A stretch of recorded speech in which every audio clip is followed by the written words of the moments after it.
Since humanity's earliest days, we've been plagued by countless disease-causing pathogens. Invisible and persistent, these microorganisms and the illnesses they incur have killed more humans than anything else in history. But which disease is deadliest vary across time and place. Because while the march of progress has made us safer from some infectious threats, human innovation often exposes us to sprouting new maladies.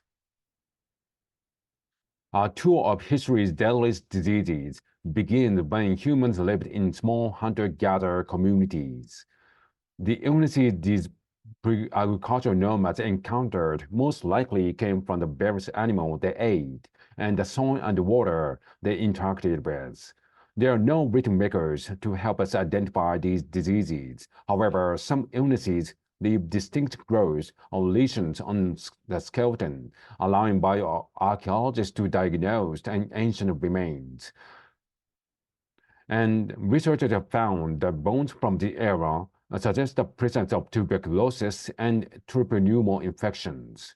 While these conditions are life-threatening, the deadliest diseases are invariably part of widespread epidemics, and there is no evidence of any large-scale outbreaks in this lengthy pre-agricultural period. However, when humans started developing agriculture around 12,000 years ago, it brought a whole new crop of diseases.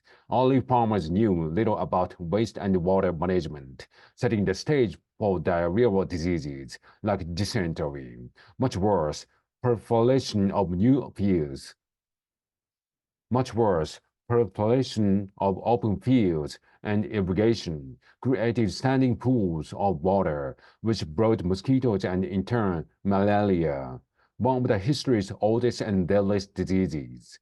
We don't know exactly how many early farmers malaria killed, or how many it left vulnerable to other lethal infections, but we do know these mosquito-borne illnesses continue to spread through humanity's next major development, urbanization. In small communities, infectious diseases like measles and smallpox can only circulate so long before running out of hosts, but in densely populated regions with high birth rates, fast-evolving viruses like the flu can continually infect new individuals and morph into various strains. When large settlements became common, medical scientists hadn't advanced enough to effectively treat and even distinguish these variants, nor was it prepared to deal with one of the deadliest pandemics of all time, the Black Death.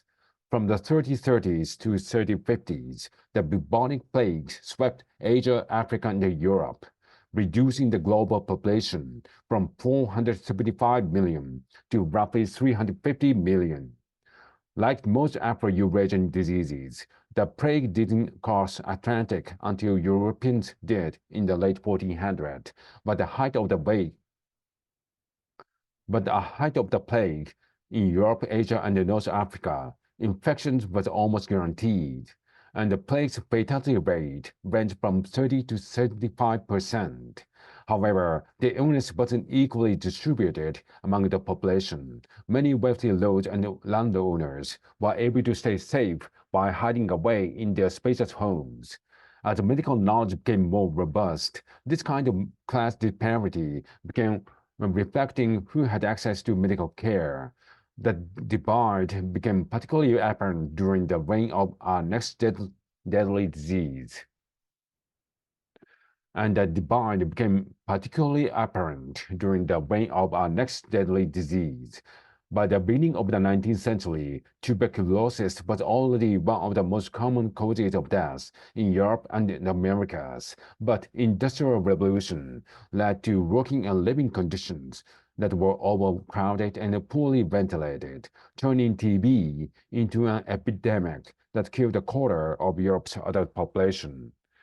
And the unhealthy environment was largely populated by impoverished individuals who often went untreated, while doctors provided wealthier victims with the eras of more cutting while the doctors provided wealthier victims with the eras of most cutting-edge care. Throughout the 20th century, vaccine became common in many countries, even eradicating century-old virus threat of smallpox. The advent of vaccination, alongside the improvement in nutrition and hygiene, have helped people live longer lives on average. And today, medical advances in rapid testing and mRNA vaccines can help us tackle new outbreaks in record time. However, countless regions around the world remain unable to access vaccines, leaving them vulnerable to other threats. Malaria still takes the life of over 600,000 people every year, with 96% of deaths occurring in communities across Africa. Tuberculosis continues to infect millions, almost half of whom live in Southeast Asia. Addressing these elements and those yet to emerge will require scientists to develop new or more effective medicines. But something government and healthcare system can do today is working to make the treatment we have already accessible to all.